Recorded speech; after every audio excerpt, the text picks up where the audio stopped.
દર વર્ષે સંસ્કૃત સપ્તાહની ઉજવણી આપણા રાજ્યની અંદર થતી હોય છે, પરંતુ આ વર્ષે વિશેષ પ્રકારે એમાં પણ પાટણ જિલ્લાની અંદર આ ઉજવણી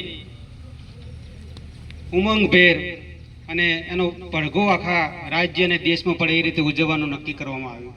એના અંતર્ગત 6 થી 8 તારીખ સુધી આનો મુખ્ય ઉદ્દેશ એક જ છે કે સંસ્કૃતને ફરી આપણે યાદ કરીએ.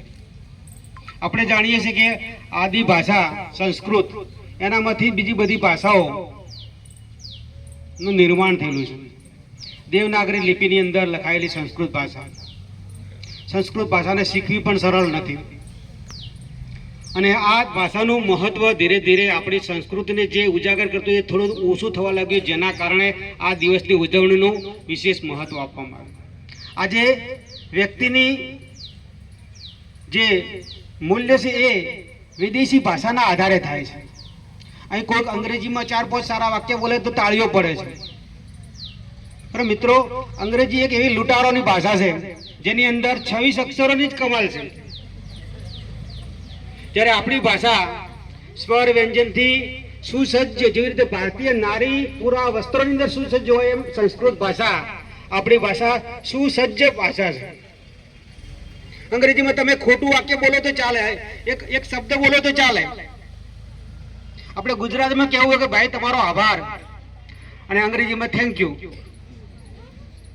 એક શબ્દ બોલીએ તો ચાલે. તો આ છે આપણી ભાષાનું મહત્વ. આપણે જાણીએ છીએ કે સરકારના નીતિ નિયમો અનુસાર અભ્યાસક્રમથી પણ ની અંદરથી પણ સંસ્કૃતને લુપ્ત કરવામાં આવી છે.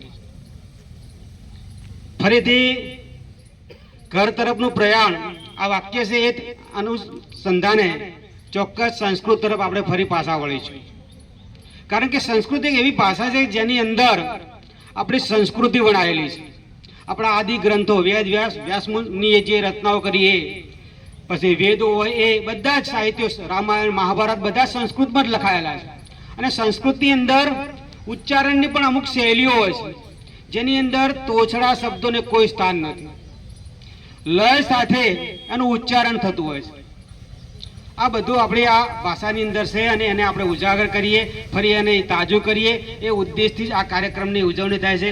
મિત્રો, આ ફક્ત એક શાળાકીય કાર્યક્રમ નથી, એક આપણા રાજ્યની ઝુંબેશ છે.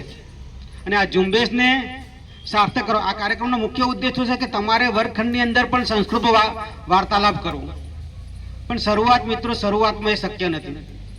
થોડે થોડે શક્ય થશે. જેવી રીતે કે ગુજરાતી ભાષા આપણે જન્મીએ છીએ ને થોડી ધીરે આપોઆપ શીખીએ છીએ કે નહીં.